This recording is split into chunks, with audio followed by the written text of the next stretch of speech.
पाकिस्तान मुस्लिम league नून के सदर शहबाज शरीफ ने कहा है कि हुकूमत के वादे पूरे नहीं होते और दावे खत्म नहीं होते।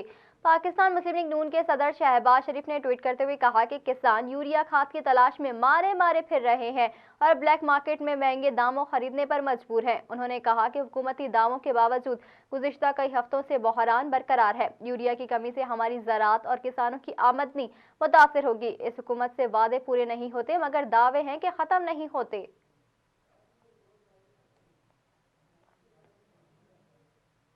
वफाकी हुकूमत ने इस्लामाबाद के बल्दियाती इंतखाबात इलेक्ट्रॉनिक वोटिंग मशीन के जरिए कराने का ऐलान किया है। इस्लामाबाद में प्रेस कॉन्फ्रेंस करते हुए वजीर science and technology Shibli Faraz ने कहा कि ईवीएम के मामले पर चीफ इलेक्शन कमिश्नर और दीगर मेंबरान से मुलाकातें हुई। इस मामले की बहस अब दूसरे मरहले में दाखिल हो गई। उन्होंने कहा कि इस्लामाबाद के बल्दियाती इंतखाबात अप्रैल के वक्त में होंगे, जिसमें ईवीएम के जरिए वोटिंग होगी। इससे इंतखाबात शफाफ बनाने में मदद मिलेगी। जबकि इलेक्शन कमीशन ने इस्लामाबाद में बल्दियाती इंतखाबात कराने के लिए ईवीएम की तादाद भी बता दी है। अगले हफ्ते इलेक्शन कमीशन को मखसूस तादाद में ईवीएम फराहम कर देंगे। जमात इस्लामी ने सिंध हुकूमत की धरना मौखर करने की दरख्वास्त मुस्तरद कर दी है। काले बल्दियाती कानून के खिलाफ धरने की 10वें रोज सूबाई वज़ीर बल्दियात नासिर हुसैन शाह, एडमिनिस्ट्रेटर कराची मुर्तज़ा वहाब, वकार मेहदी पर मुश्तमिल पीपल्स पार्टी और सिंध हुकूमत का वफ्द सिंध असेंबली के बाहर धरने में मुज़ाकरात के लिए पहुंचा। मुज़ाकरात में अमीर जमात इस्लामी कराची हाफिज Naimur Rahman, public add committee के सदर सैफुद्दीन एडवोकेट, रुकन सिंध असेंबली सैयद अब्दुल रशीद और दीगर रहनुमाओं ने शिरकत की। मुशावरत के बाद सूबाई वज़ीर बल्दियात नासिर हुसैन शाह ने कहा कि हम यकीन दिलाते हैं कि जमात इस्लामी की जानिब से तजावीज़ मुशावरत के बाद ज़रूर शामिल करेंगे और हम कानून में मज़ीद तरामीम के लिए आमादा हैं। हाफिज नईमुर रहमान ने गुफ्तगू करते हुए कहा कि हम पीपल्स पार्टी और सिंध हुकूमत की पूरी टीम का खैर मकदम करते हैं। हाफिज नईमुर रहमान ने शुरा से पूछा कि क्या पीपल्स पार्टी की यकीन दहानी के बाद धरना खत्म कर दिया जाए। शुरा ने तमाम मुतालबात की मंजूरी तक धरना खत्म करने से इनकार कर दिया, जिस पर हाफिज नईमुर रहमान ने स्टेज से तेज जद्दोजहद होके नारे लगवाए।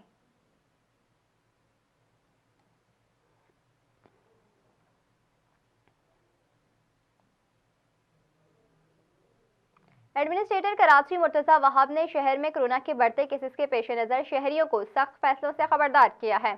एक बयान में मुर्तज़ा वहाब ने कहा कि 2 हफ्तों में कोरोना की केसेस में तेजी से इजाफा हुआ है, जिसका डाटा जायजा ले रहे हैं। उन्होंने कहा कि हुकूमत हालात का जायजा ले रही है। शहरी वैक्सीनेशन कराएं और SOPs पर अमल करें। अगर शहरी चाहते हैं कि सख्त फैसले ना हो तो हुकूमत का साथ दें। मुर्तज़ा वहाब का कहना था कि अगर अस्पतालों पर कोरोना मरीजों का दबाव ना रहा तो सूरत हाल ऐसी ही नॉर्मल रह सकती है। अलबत्ता हुकूमत ज़मीनी हक़ाइक़ को देखते हुए फैसला करेगी। 8 जनवरी को मरी में आने वाले बर्फानी तूफान में हलाकतों पर लोगों ने इस सूरत हाल का जिम्मेदार इंतजामिया समेत मकामी होटलों के मालिकान को भी ठहरा दिया है। सोशल मीडिया पर मरी में मौजूद सयाहों की एक वीडियो वायरल हो रही है, जिसमें उन्हें निजी मीडिया से गुफ्तगू के दौरान शदीद बर्फबारी में होटल मालिकान के रवैये से मुतालिक बात करते देखा जा सकता है।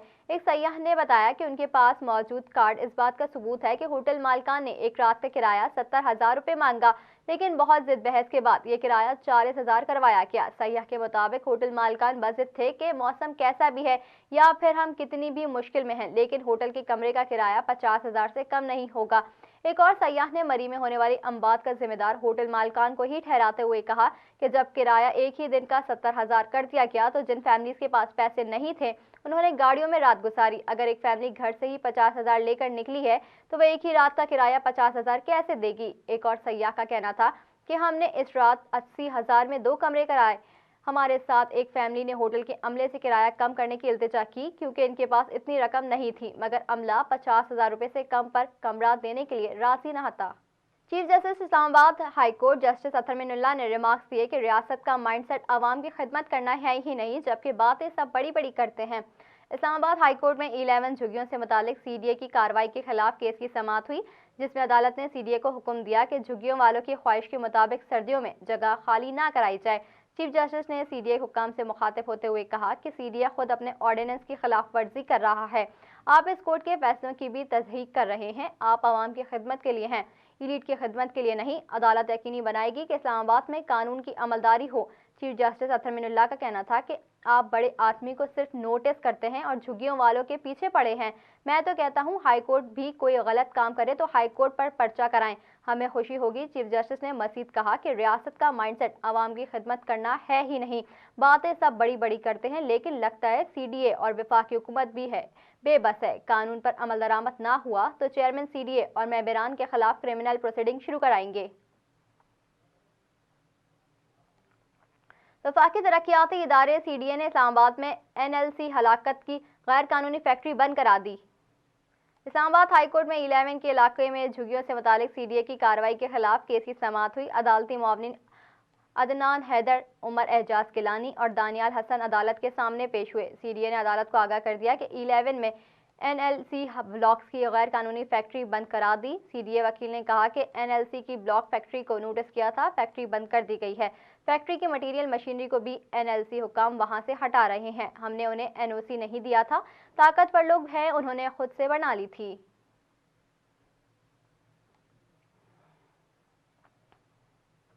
शामिल करते हैं बैनुल अक़वामी खबरें।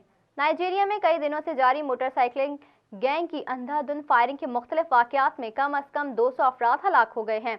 बरतानवी नशरियाती इदारे के मुताबिक नाइजीरिया के शिमाल मगरबी रियासत ज़िम्फारा में कई दिनों से मोटरसाइकिल सवार गिरोहों की फायरिंग से 200 अफराद हलाक हो चुके हैं। रिपोर्ट्स के मुताबिक ख्याल किया जा रहा है कि फायरिंग के ये वाक़यात गुज़िश्ता हफ्ते होने वाले फौजी फ़िज़ाई हमलों के जवाब में किए गए हैं, जिसने कुछ जराइम पेशा गिरोहों को अपने ठिकानों से निकालने पर मजबूर कर दिया था। नशरियाती इदारे के मुताबिक मकामी तौर पर डाकू के नाम से जाने जाने वाले ये ग्रुप मुजरिमों की जदीद तरीन नेटवर्क हैं, जो इस इलाके के बड़े हिस्से में काम करते हैं और अक्सर जानवर चोरी जबकि मकामी अफराद को तावान के लिए अगवा करते हैं।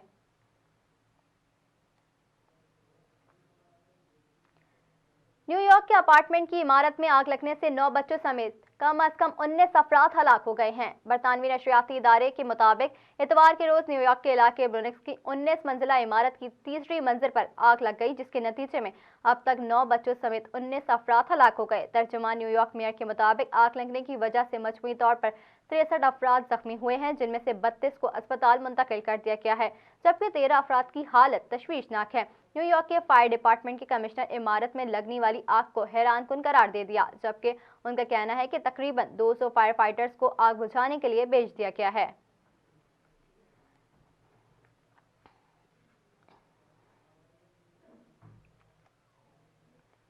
शामिल करते हैं इलाकाई खबरें। तहसील टंडो गुलाम हैदर में स्कूल की बिल्डिंग की छत गिरने से तालबा मौज़ाना तौर पर बच गए। तलबा और असातिज़ा की जानिब से स्कूल में बिल्डिंग के हुसूल के लिए एहतजाजी मुजाहिरा किया गया। तहसील टंडो गुलाम हैदर के गांव जमालुद्दीन लाशारी के प्राइमरी स्कूल के तलबा और असातिज़ा ने इमारत की ज़बू हालत और छत दराड़े पड़ने के खिलाफ स्कूल में एहतजाजी मुजाहिरा करते हुए एजुकेशन इंतजामिया और मुंतखब नुमाइंदों के खिलाफ नारेबाजी की। इस दौरान तलबा और असातिज़ा ने मीडिया को बताया कि स्कूल की इमारत बोसीदा हो चुकी है, जिसे बैठने से किसी भी वक्त नुकसान का अंदेशा रहता है। उन्होंने कहा कि कल भी बच्चे पढ़ रहे थे कि अचानक स्कूल की छत में दरारें पड़ने और मटेरियल गिरने से स्कूल में मौजूद बच्चे मौज़ाना तौर पर बच गए। गांव वालों ने कहा कि कुछ अरसा पहले भी 2 बच्चे जख्मी हो गए थे। उन्होंने सेक्रेटरी एजुकेशन और वजीर तालीम से वाक़ई का नोटिस लेने और स्कूल की नई बिल्डिंग का मुतालबा किया है।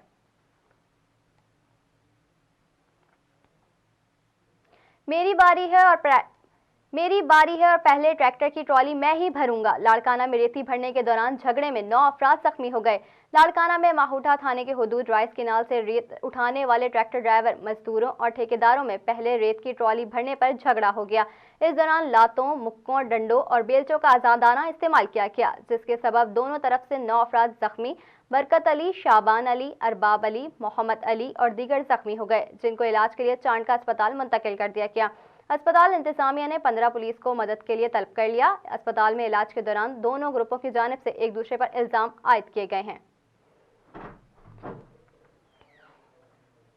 काचू वाही पांदी में 45 साला शख्स दरख्त से गिरकर हलाक हो गया। मुतवफ़्फ़ी दरख्त पर चढ़कर बकरियों के लिए चारा काट रहा था। काचू वाही पांदी की दवाही इलाके बखर जमाली में 45 साला हकीम जमाली दरख्त से बकरियों का चारा काट रहा था कि इसका पैर फिसल गया और वो दरख्त से गिरकर शदीद जख्मी हो गया। जख्मी हकीम जमाली को इलाज के लिए करीबी अस्पताल वाही पांदी लाया गया, जहां बरवक्त इलाज न होने से जख्मी हकीम जमाली जख्मों के ताप न लेते हुए दम तोड़ गया।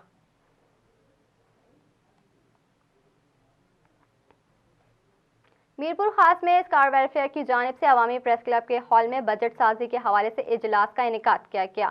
इजलास में स्टार वेलफेयर की जिला सदर एडवोकेट शगुफ्ता, एडवोकेट अदनान खुर्रम, अवामी प्रेस क्लब की सदर बुशरा मेमन, मकबूल शर और दीगर का कहना था कि CPDI की जानिब से पाकिस्तान में बजट शफाफियत की सूरत हाल पर मबनी दूसरी सालाना रिपोर्ट जारी कर दी गई है, जिसके मुताबिक रिपोर्ट में वफाकी और सूबाई सतह पर बजट साजी के अमल में पाए जाने वाली खामियों की निशानदही की गई है और मुतालबा किया गया है कि बजट तजावीज़ को वसी पैमाने पर शहरी ग्रुपों, सरकारी इदारों और अहम शिराकतदारों के साथ ज़ेर बहस लाया जाए। उनका मजीद कहना था कि बजट अखराजात से मुतालिक सहमाही, शिशमाही या सालाना रिपोर्ट्स के बाकायदा इजरा समेत सालाना ऑडिट रिपोर्ट्स ऑडिटर जनरल की वेबसाइट पर बाकायदगी से अपलोड की जाएँ। इलावाजी बजट साजी के अमल में शहरियों की शमूलियत को कानूनी तहफ़्फ़ुज़ दिया जाए और सरकारी इदारों को पाबंद किया जाए कि वो बजट साजी के मुख्तलिफ मराहिल के दौरान शहरियों से मुशावरत करें, खुसूसन बजट साजी और इस पर अमल दरामद के दौरान मेंबरान असम्बली के किरदार को बढ़ाया जाए। अदाकारा सज्जल अली ने इंकशाफ किया कि उन्हें हॉलीवुड से फिल्म में मरकजी किरदार की पेशकश की गई थी। हाल ही में दिए गए एक इंटरव्यू में सज्जल अली ने कहा कि हॉलीवुड के एक बड़े प्रोजेक्ट के लिए मुझसे राब्ता किया गया था। फिल्म की कहानी काफ़ी दिलचस्प थी, लेकिन इसमें एक बोल्ड सीन था जिसमें मैं नहीं कर सकती थी। सज्जल का कहना था कि अगर मैं किसी तरह वो सीन अक्सबंद करवा भी देती तो मेरे मद्दा और मुल्क के लोग हमेशा मुझे इस सीन से मुंसलिक करते और मैं यूँ उन्हें मायूस नहीं करना चाहती थी। लोग कयास आराइयाँ करते थे कि सज्जल कैसे श्रीदेवी के साथ फिल्म में मुंतखब हो सकती है।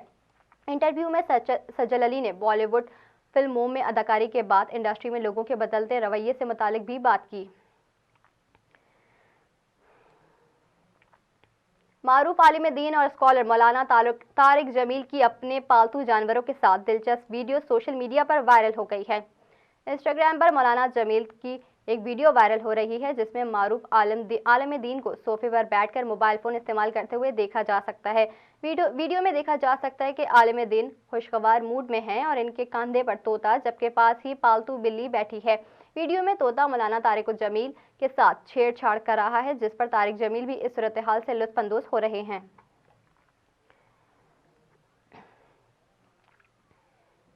न्यूज़ स्टूडियो से फिल वक्त इतना ही। मज़ीद खबरों से बाखबर रहने के लिए विजिट कीजिए हमारी वेबसाइट fez.tv।